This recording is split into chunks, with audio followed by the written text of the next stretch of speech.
வணக்கம். ஐயா சு. வெங்கடேசன் அவர்கள் எழுதிய வீரயுக நாயகன் வேல்பாரி பகுதி 101.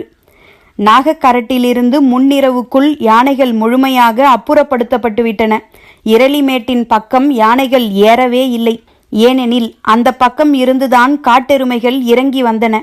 விரட்டப்பட்ட யானைகள் காரமலையின் வலதுபுறமும் இடதுபுறமுமாக சிதறி ஓடின. பள்ளத்தாக்கின் இறுதி பகுதியில் நின்றிருந்த யானைகளில் ஒரு பகுதி மட்டும் மீண்டும் வேந்தர் படையின் பாசறைக்கு திரும்பியுள்ளது. ஆனால் தளபதி உச்சங்காரி என்ன ஆனான் என தெரியவில்லை. நாகக்கரட்டெங்கும் பரம்பு வீரர்களின் உணர்ச்சி பேரொளி இடைவிடாது கேட்டது.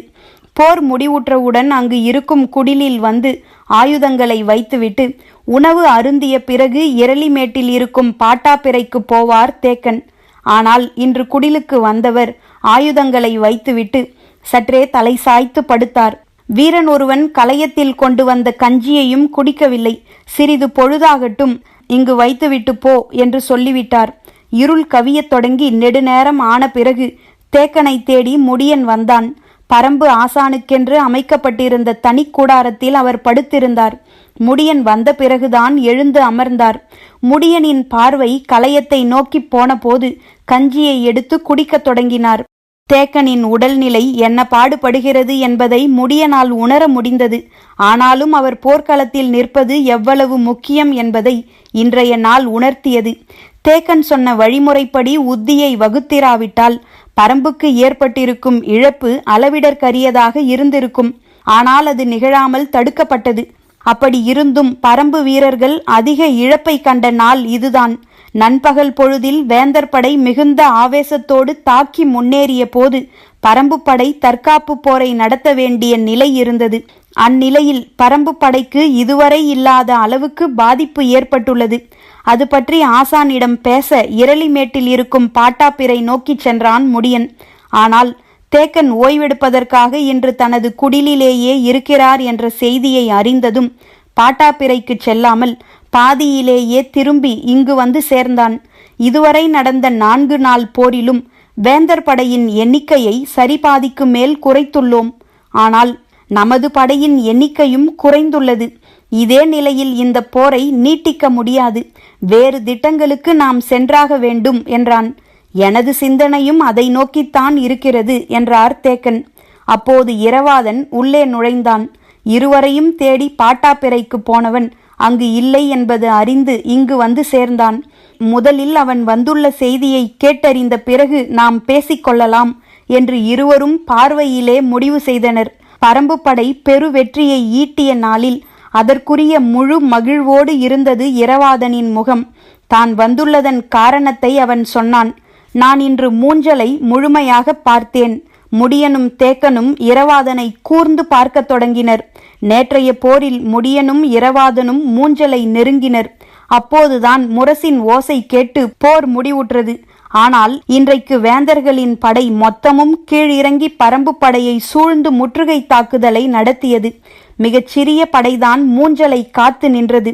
தேக்கனின் திட்டப்படி இரவாதனின் குதிரைப்படை முற்றுகையை உடைத்து கொண்டு வெளியேறி மூஞ்சலை அடைந்தது. அங்கு எண்ணிக்கையில் குறைந்த கவச வீரர்களும் அகப்படை வீரர்களும் காத்து நின்றனர். சின்னஞ்சிறு படை காத்து நின்றதால் மூஞ்சலை முழு வட்டமடித்து தாக்கும் முயற்சிகளில் ஈடுபட்டான். ஆனால் இரவாதனின் குதிரைப்படையும் சிறியதாக இருந்ததால் அவனால் உள்நுழைய முடியவில்லை. ஆனால் மூஞ்சலின் தன்மை முழுமையையும் அவனால் கவனித்தறிய முடிந்தது. முடியனிடமும் தேக்கனிடமும் விளக்கினான். நேற்று மூஞ்சலை சுற்றி 10,000 வீரர்களை கொண்ட பெரும் படை இருந்தது.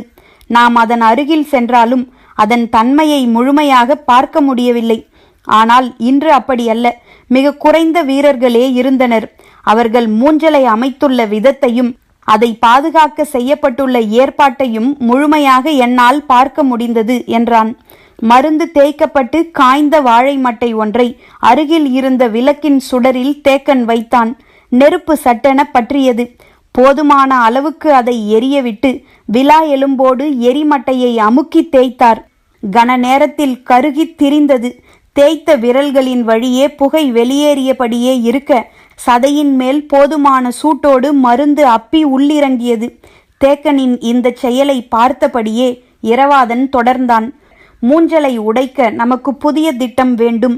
என்ன செய்யலாம்? சிறிதும் இடைவெளியின்றி இரவாதன் சொன்னான். அரிமான்களை உள்ளிறக்க வேண்டும். அதிர்ந்தான் முடியன். சற்றே சிரித்தான் தேக்கன். இளவயது என்பதால் சட்டென கேட்டுவிட்டாய். ஆனால் அதற்கு வாய்ப்பேதும் இல்லை. வேறு என்ன செய்யலாம் என்று சொல். இடர் மிகுந்த நேரத்தில்தானே அவர்களை களம் இறக்கலாம் என்று சொல்கிறேன் என்று இரவாதன் தொடர்ந்த போது முடியன் சொன்னான், தேக்கனின் சொல்லை பணிந்து கேள். இப்போது தேக்கன் முடியனை பார்த்தான். தேக்கன் பயன்படுத்திய ஈட்டி ஓரத்தில் சாய்த்து வைக்கப்பட்டிருந்தது. கண்களை விலக்கி தாழ்த்தி கொள்வதன் மூலம் எவ்வளவு உணர்வுகளை கடத்திவிட முடிகிறது? முடியனின் சொல்லை ஏற்றுக்கொண்ட இரவாதன் அடுத்து கேட்டான், சரி, திரையர்களையாவது உள்ளிறக்கலாமா? ஏன், நம்மால் முடியாது என்ற முடிவுக்கே வந்துவிட்டாயா என கேட்டான் முடியன். மூஞ்சலை தகர்த்தெறியவும் அழித்தொழிக்கவும் நம்மால் முடியும். ஆனால் உள்ளே நுழைந்து நீலனை மீட்டு வெளிவருவதற்கு கூடுதல் ஆற்றலும் தெளிவான திட்டங்களும் பலவிதமான தாக்குதல் முறைகளை ஒருங்கிணைத்தலும் வேண்டும். ஏனென்றால் மூஞ்சல் அமைக்கப்பட்டுள்ள விதம் அப்படி. மணற்பரப்பில் பள்ளம் பறித்தால் மறுகணமே சுற்றியுள்ள மணலெல்லாம் சரிந்து மூடிக்கொள்வதைப் போல் அதை வடிவமைத்துள்ளனர். ஆயுதங்கள் ஒன்றோடு ஒன்று செருகப்பட்டு வெளிப்புற சுவர் அமைக்கப்பட்டுள்ளது. அதன் பின்பகுதியில் கவச வீரர்களின் அணிவகுப்பு நிற்கிறது. அவர்களுக்கு பின் ஆயுதங்களின் சுவர், பிறகு வீரர்கள் என்று 3 அடுக்கு இருக்கின்றன. இந்த சுவரை எந்த இடத்தில் தகர்த்தாலும் மறுகணமே அருகில் பின்னப்பட்டு இறுகி இருக்கும் ஆயுதச் சுவர் விரிந்து கொடுத்து தகர்க்கப்பட்ட இடத்தை மறைத்து நிரப்பிவிடும். அதேபோல வீரர்களை வீழ்த்தினாலும் அருகில் கோத்து நிற்கும் வீரர்கள் அந்த இடைவெளியை உடனே நிரப்புவர் என்று சொன்னவன் முடியனை பார்த்து கேட்டான், நேற்றைய போர் நாம் மூஞ்சலை நெருங்கியவுடன் முடிவுற்றது. நான் அந்த இடம் நீண்ட நேரம் நின்றேனே, கவனித்தீர்களா? ஆமாம். இவ்வளவு அருகில் வந்தும் பயனில்லாமற் போய்விட்டதே என்ற தவிப்பில் நின்றிருந்தாய். ஆமாம், எல்லோரும் அப்படி நினைக்க வேண்டும் என்பதால்தான் நீண்ட நேரம் நின்றிருந்தேன். ஆனால் எனது நோக்கம் வேறொன்றாக இருந்தது. போரிட்டு கொண்டிருந்த போது மூஞ்சலை சுற்றி பெரும் எண்ணிக்கையில் வீரர்கள் இருந்தனர். தேர்களும் குதிரைகளும் இங்கும் அங்குமாக நின்றிருந்தன. ஆனால் போர் முடிவுற்ற முரசின் ஓசை கேட்டதும் வீரர்கள் தங்களின் பாசறைக்கு திரும்பத் தொடங்கினர். அப்போது செய்வதறியாத தன்மையில் சற்று கூடுதல் நேரம் அங்கு நின்றேன். காரணம், மூஞ்சலுக்குள் எத்தனை கூடாரங்கள் எந்த தன்மையில் அமைக்கப்பட்டுள்ளன என்பதை தெளிவாக பார்க்க வேண்டும் என்பதால்தான் அப்படி செய்தேன். மூஞ்சலை தெளிவாகவும் பார்த்தேன். 12 கூடாரங்கள் இருந்தன என்றான். தெரிந்த எண்ணிக்கையை தான் அவன் சொல்கிறான் என்பதால் முடியனின் பார்வையில் வியப்பேதுமில்லை. தேக்கனோ மருந்து தேய்க்கப்பட்ட அடுத்த வாழை மட்டையை எடுத்து சுடரில் காட்டி பற்ற வைத்தான். அப்போது இரவாதன் சொன்னான், இன்றைக்கு பார்த்தபோது 15 கூடாரங்கள் இருந்தன. சுடரை நோக்கி இருந்த தேக்கனின் பார்வை இரவாதனை நோக்கி திரும்பியது. அவனது கண்ணுள் சுடரின் முனை சுழன்று கொண்டிருந்தது. முடியனோ சற்றே வியப்போடு அவன் சொல்ல வருவதை கவனித்தான். இரவாதன் சொன்னான், அவை உண்மையான கூடாரங்கள் அல்ல. நூற்றுக்கணக்கான படை வீரர்கள் உள் மறைந்திருக்கும் பொய்க் கூடாரங்கள். அந்த வகை கூடாரங்கள் சிறியதும் பெரியதுமாக நிறைய இருக்கின்றன. பாதி எரிந்த மட்டையை விலாவெலும்பில் தேய்த்தபடி தேக்கன் கேட்டான், அரிமான்களும் திரையர்களும் இல்லாமல் மூஞ்சலை உடைத்து நீலனை வெளிக்கொண்டு வர நீ சொல்லும் உத்தி என்ன? இரவாதனின் கண்கள் அகல விரிந்தன. பரம்பு ஆசான் இந்த போரின் இலக்கை அடைவதற்கான உத்தியை பற்றி தன்னிடம் ஆலோசனை கேட்கிறார் என்றதும் உடலெங்கும் உற்சாகம் பீரிட்டது.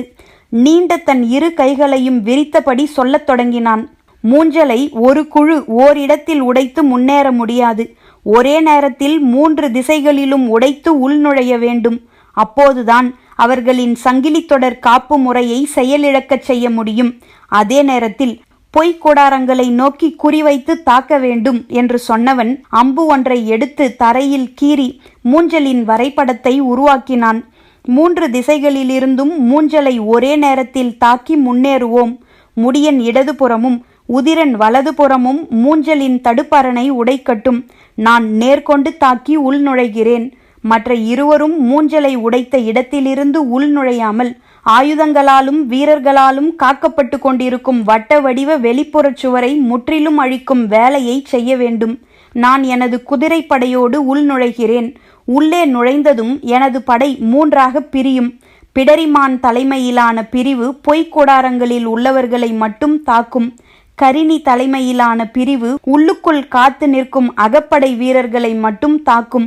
எனது தலைமையிலான பிரிவு நீலனின் கூடாரத்தை நோக்கி முன்னேறி அவனை மீட்கும். இந்த தாக்குதலின் போது எதிரிகளின் முழு கவனமும் மூஞ்சலை நோக்கி குவியாமல் இருக்க, மூஞ்சலை விட்டு மிக தள்ளி களத்தின் மையப்பகுதியில் வலிமை மிகுந்த தாக்குதலை தேக்கனும் ஈங்கையனும் நடத்த வேண்டும் என்றான்.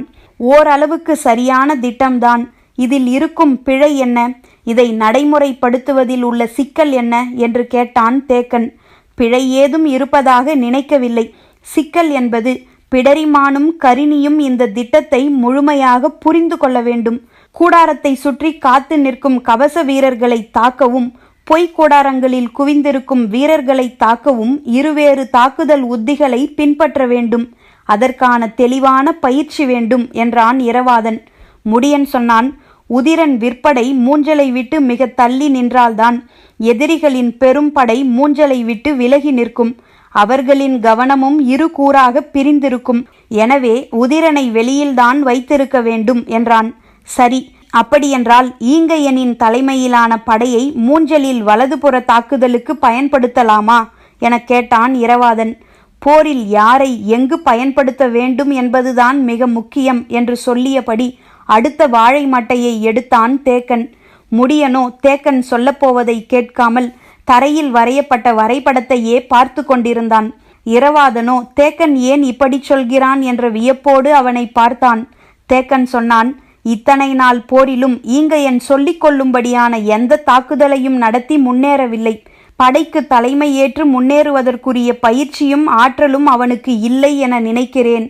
சற்றே வியப்போடு இரவாதன் கேட்டான், சோழப்படையை வீறு கொண்டு தாக்கி அழித்தவன் என்று அவனையும் அவனுடன் உள்ள வீரர்களையும் பற்றி நீலனும் உதிரனும் சொன்னார்களே? இருக்கலாம். அது தாக்குதல் போர் என்பதால் அவர்கள் பெரும் வீரத்தை வெளிப்படுத்தி எதிரியை ஓடச் செய்திருக்கலாம்.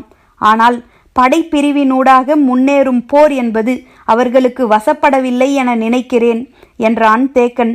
வரைபடத்திலிருந்து கண்களை அகற்றாமலேயே முடியன் சொன்னான், தேக்கனும் ஈங்கையனும் பின்களத்தில் நிற்கட்டும்.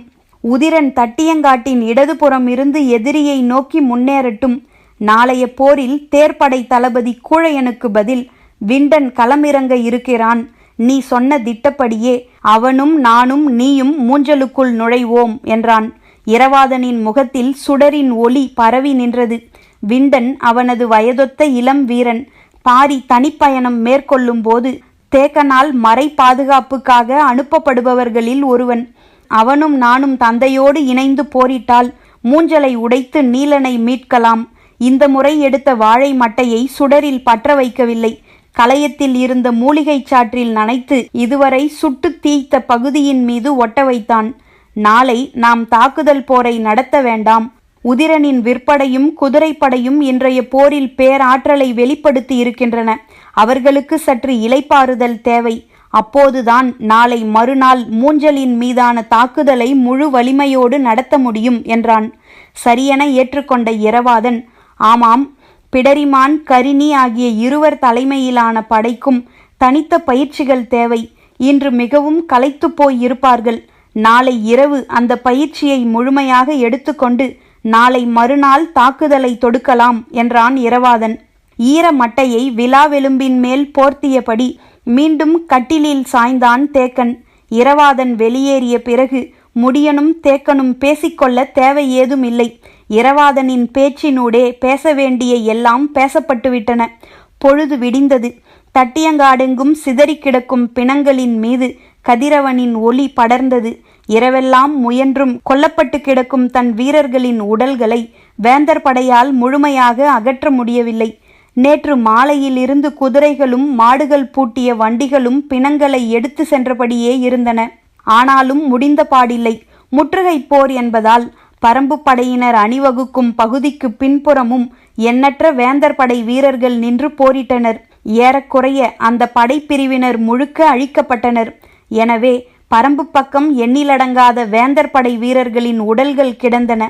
போர்க்கள பணியாளர்கள் இரவெல்லாம் பந்தங்களின் வெளிச்சத்தில் எண்ணிலடங்கா உடல்களை அப்புறப்படுத்தினர். ஆனால் பொழுது விடிந்த பிறகுதான் தெரிந்தது இன்னும் நெடுந்தொலைவுக்கு வீரர்களின் உடல்கள் கிடக்கின்றன என்பது. அதுவும் எதிரி படையினர் நிற்கும் பகுதியில் தன் வீரர்களின் உடல்கள் கிடப்பது அவமானமாக கருதப்படும். போர் தொடங்கிவிட்டால் அந்த உடல்கள் எதிரிகளின் கால்களிலோ அவர்களுடைய குதிரைகளின் கால்களிலோ தேர் சக்கரங்களிலோ நசுங்கிச் சிதைவது கொடிதிலும் கொடிது. எனவே அவற்றை அப்புறப்படுத்த பணியாளர்கள் விரைந்து செயல்பட்டனர். மாடுகள் பூட்டிய வண்டிகளிலும் குதிரை பூட்டிய வண்டிகளிலும் அப்புறப்படுத்தியவர்கள் இனி அவ்வாறு செய்து முடிக்க பொழுதில்லை என அறிந்து கொண்டனர். மாளிகையின் தரையில் இருக்கும் பெரு விரிப்பு போல மரப்பலகைகளை கொண்டு வந்து ஒன்றோடொன்று இணைத்து பூட்டி பெருஞ்சட்டகத்தை உருவாக்கினர். இறந்து கிடக்கும் வீரர்களின் உடல்களை இழுத்து வந்து சட்டகத்தின் மீது போட்டனர். 5 வண்டிகளில் கொண்டு செல்லும் பிணங்களை ஒரு சட்டகத்தின் மேலே கிடத்தி இழுத்து செல்லலாம். ஆனாலும் வேலைகளை வேகப்படுத்துவது எளிதன்று. ஈட்டி பாய்ந்து கிடந்த வீரனின் உடலிலிருந்து ஈட்டியை பிடுங்கி எறிந்த பிறகே அந்த உடலை தூக்கி மரச்சட்டகத்தின் மீது போட முடியும். இல்லையெனில் அடுத்த உடலை தூக்கி போட அது தடையாக இருக்கும். ஒவ்வொரு உடலிலிருந்தும் ஈட்டியை இழுத்து பிடுங்க வேண்டியிருந்தது. எல்லா உடல்களிலும் எண்ணற்ற அம்புகள் தைத்து கிடந்ததால் அவற்றை அப்புறப்படுத்துவது எளிய செயலாக இல்லை. அம்பு முனையின் இரு காது பகுதிகளும் மிக கூர்மையானவை. தசைகளையும் நரம்புகளையும் இழுத்து கொண்டுதான் வெளியில் வரும். மருத்துவனால் கூட அதை எளிதில் வெளியே எடுக்க முடியாது. ஆனால் போர் பணியாளர்களோ கைகளுக்கு சிக்கியவற்றையெல்லாம் பிடுங்கி எறிந்து உடல்களை தூக்கி மரச்சட்டகங்களில் போட்டனர். வேலை வேக வேகமாக நடந்தது. 2 ஆள் உயரத்துக்கு உடல்களை குவித்தனர். மரச்சட்டகங்களை இழுத்துச் செல்ல யானைகள் வந்தன. உடலின் இரு பக்கங்களிலும் கட்டப்பட்ட பெரு வடங்களால் மரச்சட்டகங்களை யானைகள் இழுக்கத் தொடங்கின. குன்றென குவிக்கப்பட்ட பிணக்குவியல்கள் தட்டியங்காட்டை விட்டு மெல்ல நகர்ந்தன. தனது முதுகு பகுதியில் எண்ணிலடங்காத மனித உடல்களை சுமந்தபடி நத்தை போல ஊர்ந்தது மரச்சட்டகம். இழுபடும் மரச்சட்டகங்களிலிருந்து வழுவிய பிணங்களை மீண்டும் இழுத்து போட்டு நகர்ந்தனர். போர் பணியாளர்கள்தாம் தாக்குதலின் தன்மையை கணிப்பவர்கள். ஒவ்வொரு நாளும் தாக்குண்டு கிடக்கும் ஒவ்வொரு வீரனையும் வைத்து தாக்குவோரின் திறனை மதிப்பிடுபவர்கள். இன்றைய நாளில் வேந்தர் படையின் எண்ணிலடங்காத கவச அணி வீரர்களின் கழுத்து பகுதியில் அம்பு பாய்ந்து இறந்து கிடந்தனர். கவச அணி வீரர்கள் ஓரிருவர் கழுத்து பகுதியில் அம்பு பாய்ந்து இறக்கலாம். ஆனால் இத்தனை பேர் எப்படி குறிபார்த்து வீழ்த்தப்பட்டார்கள்? நினைத்து பார்க்கவே முடியவில்லை. அதுவும் கவச அணி வீரர்களின் உடல்களை தூக்கி மரச்சட்டகத்தில் போடுவது மிக கடினமான ஒன்று. சில நேரத்தில் 3 பேர் சேர்ந்து கூட ஒருவரை தூக்கி போட முடியாது. ஆனாலும் அந்த பணியை வேகமாக செய்ய முயன்றனர். பிணங்களை இழுக்கும் யானையும் அதன் பாகனும் யட்சினியின் வடிவாகவே பார்க்கப்படுவர். போர் தொடங்கும் போது அழிவின் தேவதை யட்சினிக்காக பவளவந்திகையை பலியிட்டனர். அதேபோல போர் வெற்றியுடன் முடிந்தால் போர்க்களத்தில் பிணங்களை அகற்றும் பணியில் ஈடுபட்ட யானைகளையும் அவற்றின் பாகன்களையும் யட்சினிக்கு பலியிட்டு குளிரூட்டுவர். வழக்கம் போல் நாழிகை பரன் நோக்கி தேரிலே வந்தார் திசைவேழர். ஆனால் தேரை ஓட்டும் வலவனால் குறிப்பிட்ட தொலைவை கடந்து தட்டியங்காட்டுக்குள் தேரை செலுத்த முடியவில்லை. வீரர்களின் உடல்கள் எங்கும் கிடந்தன. உயிர் துடிப்பு முடிவுறாமல் தவித்து மேலெழும் குரல் ஆங்காங்கே கேட்டது. உடல்களை தேர் சக்கரங்களால் ஏற்றிவிடக்கூடாது என்பதில் கவனமாயிருந்த வலவனால் ஒரு கட்டத்துக்கு பிறகு தேரை செலுத்த முடியவில்லை. கடிவாளத்தை இழுத்து குதிரையை நிறுத்தினான். தேரை விட்டு கீழிறங்கினார் திசைவேழர். மரணத்தின் ஆட்சி நடக்கிற நிலத்தை கண் கொண்டு பார்க்கவும் கால் கொண்டு கடக்கவும் முடியாமல் அப்படியே நின்றார். என்ன செய்வதென்று தெரியவில்லை. நீண்டு விழுந்த அவரது நிழல் பொழுதாவதை உணர்த்தியது. வேறு வழியே இன்றி பரன் நோக்கி நடக்கத் தொடங்கினார். மூஞ்சல் எங்கும் போர் தொடங்கப் போகும் நேரத்துக்குரிய பரபரப்புடன் இருந்தது. உதியஞ்சேரல் மட்டும் போருக்கான கவச உடை அணிந்து தனது கூடாரத்தை விட்டு வெளியேறினான். மற்ற 2 பேரரசர்களும் இன்னும் கூடாரம் விட்டு வெளிவரவில்லை. மெய்க்காப்பாளர்களும் அகப்படையினரும் தீவிரமாக செயல்பட்டு கொண்டிருந்தனர். குலசேகர பாண்டியன் கூடாரத்தை விட்டு வெளியேறும் நேரம் நெருங்கிக் கொண்டிருந்தது. அப்போது பொதியவெற்பன் அவரை காண வந்தான். நேற்று இரவு நடந்த உரையாடல் அவனுக்கு பெரும் குழப்பத்தையும் கோபத்தையும் உருவாக்கியிருந்தது. மயூர் கிழாருக்கு எங்கிருந்து வந்தது இவ்வளவு துணிச்சல்? மூவேந்தர்களின் தலைமை தளபதியை பாண்டிய பேரரசர் இருக்கும் அவையில் அவரின் முன் தாக்குதலுக்கு தகுதியற்ற தளபதி என்று எப்படி அவனால் சொல்ல முடிந்தது? கொந்தளிக்கும் கேள்விகளை குலசேகர பாண்டியனிடம் முன்வைத்தான் பொதியவெற்பன். இதை கூட புரிந்து கொள்ள முடியவில்லையா என்றதோர் ஏளனமான பார்வையோடு குலசேகர பாண்டியன் சொன்னான். நேற்று நமது படை பேரழிவை கண்டது. முற்றுகை தகர்க்கப்பட்டு முற்றுகை இட்டவர்கள் பெருந்தாக்குதலை காண்பது போர்க்களத்தில் தோல்விக்கு இணையான ஒன்று. எந்த ஒரு மன்னனும் அதன் பிறகு போரிடும் முடிவை தொடர விரும்ப மாட்டான். சேரனுக்கும் சோழனுக்கும் நம் மீதான நம்பிக்கை முற்றிலும் சிதையும்படியான நாள் நேற்று. அந்நிலையில் வழக்கம்போல் இரவில் மூவரின் சந்திப்பு அமைந்தால் பேச்சும் முடிவும் நமக்கு எதிரானதாகத்தான் இருக்கும். அதை மாற்ற வேண்டும் என சிந்தித்தேன். மயூர்கிழாரை அழைத்து அவையில் மூவேந்தர்களின் அனைத்து தளபதிகளின் மீதும் கடும் குற்றச்சாட்டை முன்வைத்து பேசு என்றேன். பொதியவெற்பன் வழக்கம் போல் திகைப்புற்றான். குலசேகர பாண்டியன் தொடர்ந்தார். ஆனால் மயூர்கிழார் இந்த வாய்ப்பை தனக்கானதாக முழுமையாக மாற்றிக்கொண்டான். நானே எதிர்பார்க்காத அளவு இருந்தது அவனது சீற்றம். பொதியவெற்பனுக்கு என்ன சொல்வதென்று தெரியவில்லை.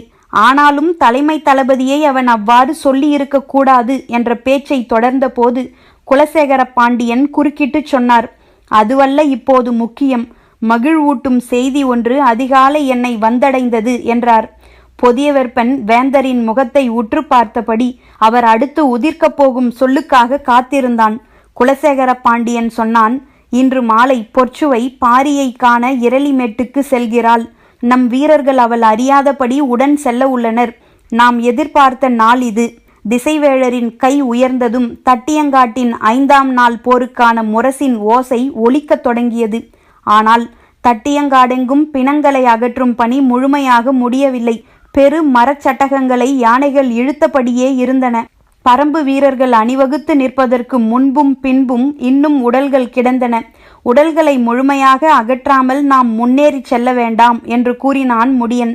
வேந்தர்களின் படையோ வெகு தொலைவில் அணிவகுத்தபடி அப்படியே இருந்தது. பரம்பு படை முன்னகராததால் அவர்களும் முன்னகரவில்லை. யட்சினி யானைகள் பிளிரலுடன் மரச்சட்டகங்களை இழுத்து கொண்டிருந்தன. கருங்கைவாணன் எந்த முடிவையும் எடுக்கவில்லை. பேரரசரின் உத்தரவுக்கேற்ப செயல்படுவோம் என காத்திருந்தான். பேரரசரோ கூடாரம் விட்டு காலம் தாழ்த்தித்தான் வெளியேறி வந்தார். கருங்கைவாணன் அவரின் பார்வையில் நின்றிருந்தான். அவனது முகம் இருண்டிருந்தது. அதை பார்த்தபடி தனது இறுக்கத்தை தளர்த்தாமலே பேரரசர் சொன்னார், தற்காத்து நில். எதிரிகள் முன்னேறி வந்தால் மட்டும் தாக்கு. முடியனும் அதே முடிவில்தான் இருந்தான். விற்படை வீரர்களுக்கு இன்று அதிக வேலை கொடுக்கக்கூடாது. அதே போல குதிரை படையையும் இன்று கடினமான தாக்குதலுக்கு உட்படுத்தக்கூடாது. எனவே காலாட்படை வீரர்களையும் தேர்ப்படை வீரர்களையும் முன்புறமாக அணிவகுக்கச் செய்தான். தேர்ப்படை தளபதியாக விண்டனுக்கு இன்றுதான் பொறுப்பு வழங்கப்பட்டுள்ளது. அவன் ஏறிச் சென்று தாக்கும் துடிப்போடு இருந்தான். எனவே அவனிடம் தெளிவான கட்டளைகளை பிறப்பித்தான் முடியன். தட்டியங்காடெங்கும் பேர் அமைதி நிலவியது. மரணத்தின் ஆட்சி கண்டு மனிதன் நிலை குலைந்து நிற்கிறான் என்று திசைவேழருக்கு தோன்றியது. போர் தொடங்குவதற்கான முரசின் ஓசையை கேட்ட பிறகும் இரு பக்க படைகளும் பாய்ந்து முன்னகரவில்லை. மரணத்தின் பேயுருவுக்கு முன்பு அசைவற்று நிற்கும் காட்சி தெளிவாக தெரிந்தது. யட்சினி யானைகள் மட்டும் அங்கொன்றும் இங்கொன்றுமாக பெரும் சட்டகங்களை இழுத்து கொண்டிருந்தன. பொழுதாகிக் கொண்டிருந்தது.